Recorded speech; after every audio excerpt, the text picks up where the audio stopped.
clearly nobody seems to be, certainly not Colonel Gaddafi himself, is exercising power across Tripoli.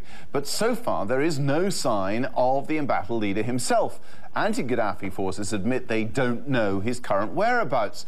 A growing number of world leaders are indeed now calling on Gaddafi to give up and to order his supporters to disarm. An official with Libya's Transitional National Council tells CNN, quotes, a great majority, as it was put, of the Libyan capital is now under the control of the rebels. But opposition leaders caution that there are still some pockets of resistance in Tripoli. The rebels say they've now captured 3 of Colonel Gaddafi's 7 surviving sons, Saif al-Islam, Saadi and Mohammed. Prosecutors for the International Criminal Court say they hope to put Saif Gaddafi on trial. But a Libyan rebel spokesman says the Libyan people should be the ones to decide whether to hand over Gaddafi's sons to the ICC, Andrew. And stay with CNN for continuing coverage of the uprising in Libya as rebels close in on control of the capital, Tripoli. We'll leave you with some scenes of crowds gathering to celebrate the rebels' advance. This our report came to us from the action in Benghazi's Freedom Square. Libya, it is now 1 a.m. Sunday, August 21st.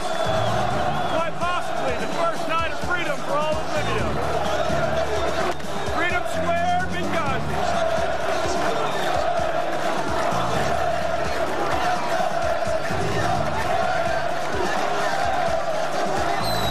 This is by far the largest crowd I've seen in probably a month of filming this area. This is by far... 就是 CNN。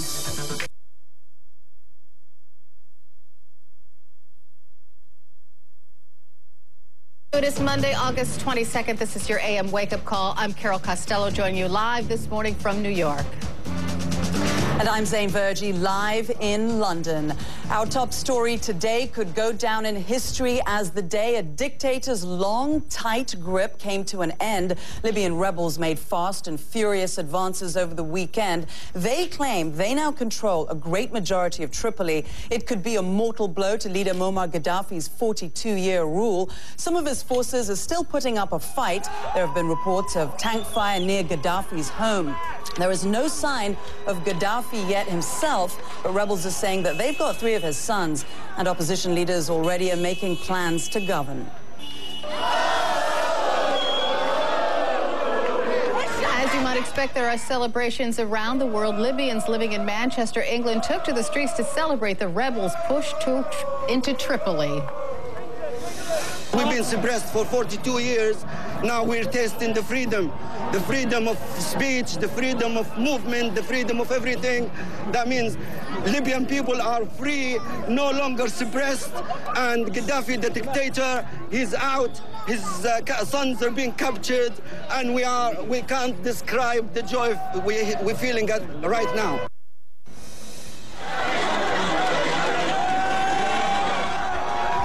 And Libyan natives went to the Libyan consulate in Alexandria in Egypt to celebrate the news. Egypt helped inspire the revolution in Libya. Back in February, just 3 days after the fall of the Egyptian president Hosni Mubarak, calls went out on Facebook for peaceful protests against Muammar Gaddafi. CNN's Sarah Seidner was with the rebels as they arrived at the heart of their grand prize, Green Square in Tripoli. It was clear that the rebels' victory wasn't complete. Here's Sarah's report. Right now what's happening is everyone starts running. We are in Green Square here in the middle of Tripoli. What we're seeing is rebels all over the square. There are really no civilians, mostly men with guns in the square, but we're also seeing people running. There's a lot of gunfire. They say they are snipers. We all had to pull back. The situation very tense here, but there is a lot of celebrating going on. Some of this is just gunfire in the air, but people are very, very concerned because they say there were snipers posted on the tops of some of these buildings. They're not sure exactly where some of this gunfire is coming from, so every now and then you see people just running, trying to get out of the way. But right now, the rebels have Green Square, and it is a historic moment here in Tripoli, in the capital. The real stronghold of Muammar Gaddafi has now been taken over by the rebels. CNN's Sarah Seidner joins us now. Sarah, just describe to us what's happening now around you. I can barely hear you. I can tell you what's going on in this area. We are on the main drag that goes directly into Green Square, and we can hear lots of celebrating. We can hear basically people in the air a little bit, but mostly what you're seeing are just trucks full of men, armed men with rebel flags flying. They are sort of back and down to Green Square, yelling, "Allah Akbar, God is great." This is everyone's saying, "You're here. You are seeing history. No more Gaddafi is gone. No more Gaddafi." But nobody actually has seen Gaddafi. We do know there are still some of the Gaddafi troops in this city. The rebels are saying they have not been able to clear the city, but they say that they have control of most of it, and they are very, very, very excited today. They really believe that this is their final push, getting Gaddafi forces completely out of the city. So we do know they have engaged. We see some fighters running around buildings and looking around a gas station where we're standing right now. So it's still a little bit tense here, but mostly the mood is one of relief. There's a strange sense here because we're seeing finally just a few residents who are sticking their heads out windows, putting the victory sign out. Obviously, some of this city certainly did support the Gaddafi regime. And so, unlike other cities where we've been, like Misrata and Benghazi and Zawiya, where there were more and more people who felt comfortable coming out against the regime, here you have a little bit of a different situation, but we are seeing a few residents out and about and cheering, basically, the rebels on. Sarah, do the rebels you're with believe that they may still have to engage loyalist Gaddafi forces even now?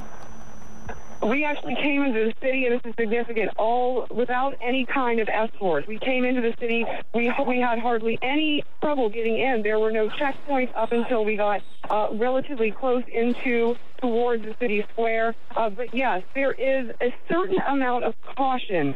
We're being told that there are snipers in some areas still. We're being told that they have not been able to completely clear out certain sections of the city. And this is, a big city. This is Tripoli. It's the capital. There are a lot of buildings here. There is a lot of space.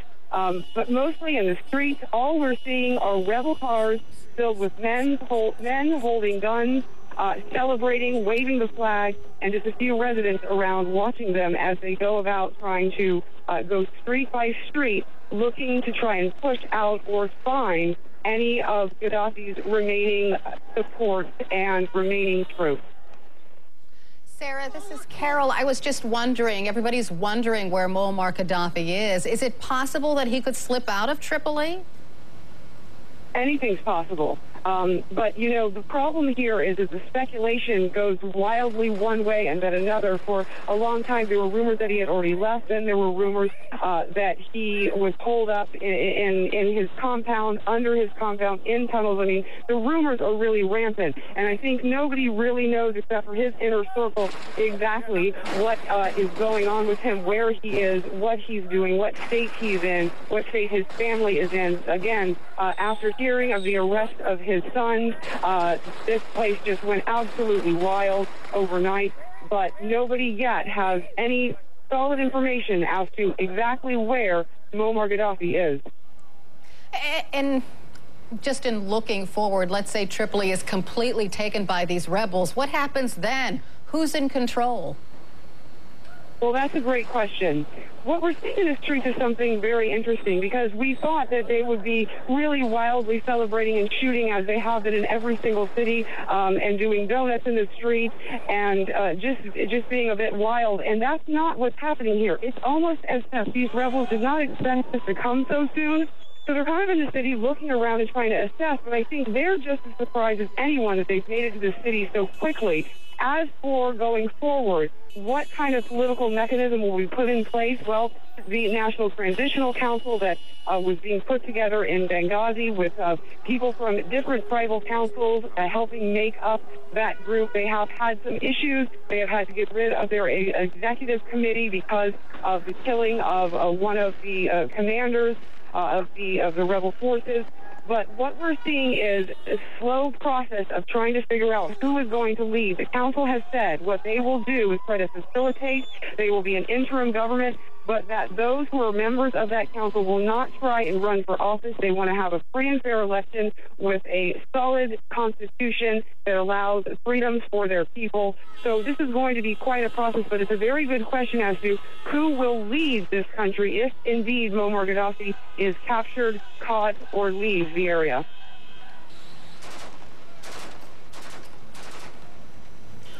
Carol, we're just receiving some new information right now. According to one rebel spokesman, Muammar Gaddafi's forces in one Tripoli neighborhood are negotiating their surrender. The name of this neighborhood, negotiations are said to be occurring, is the Tajura neighborhood. That's one of 3 areas in the Libyan capital where Gaddafi's forces are still believed to be in control.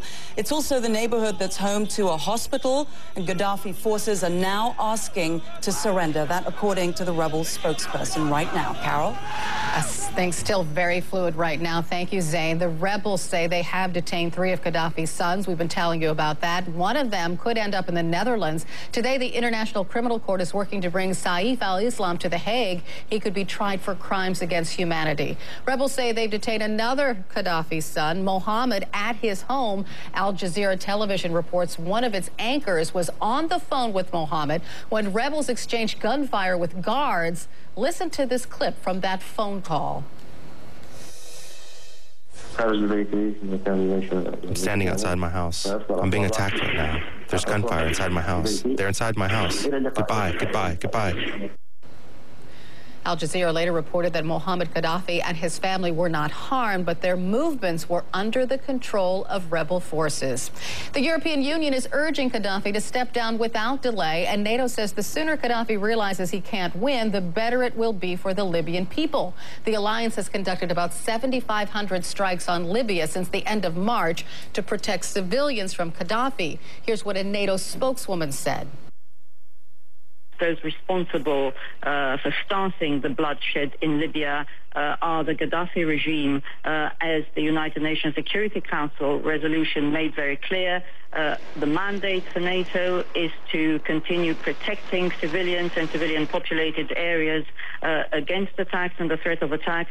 And what we've seen consistently, systematically and brutally are attacks by the Gaddafi regime ever since February. And NATO has consistently implemented that mandate, and we have saved countless lives since we started this mission. NATO, as you know, has been enforcing a no-fly zone and an arms embargo as part of its Libya mission. Could the end be near in the case against Dominique Strauss-Kahn? There's a really important meeting on tap a little bit later today. And developing just moments ago, Tropical Storm Irene is now a hurricane. Story leaving a wet wake-up call on Puerto Rico. Why the United States should be on guard when we come back.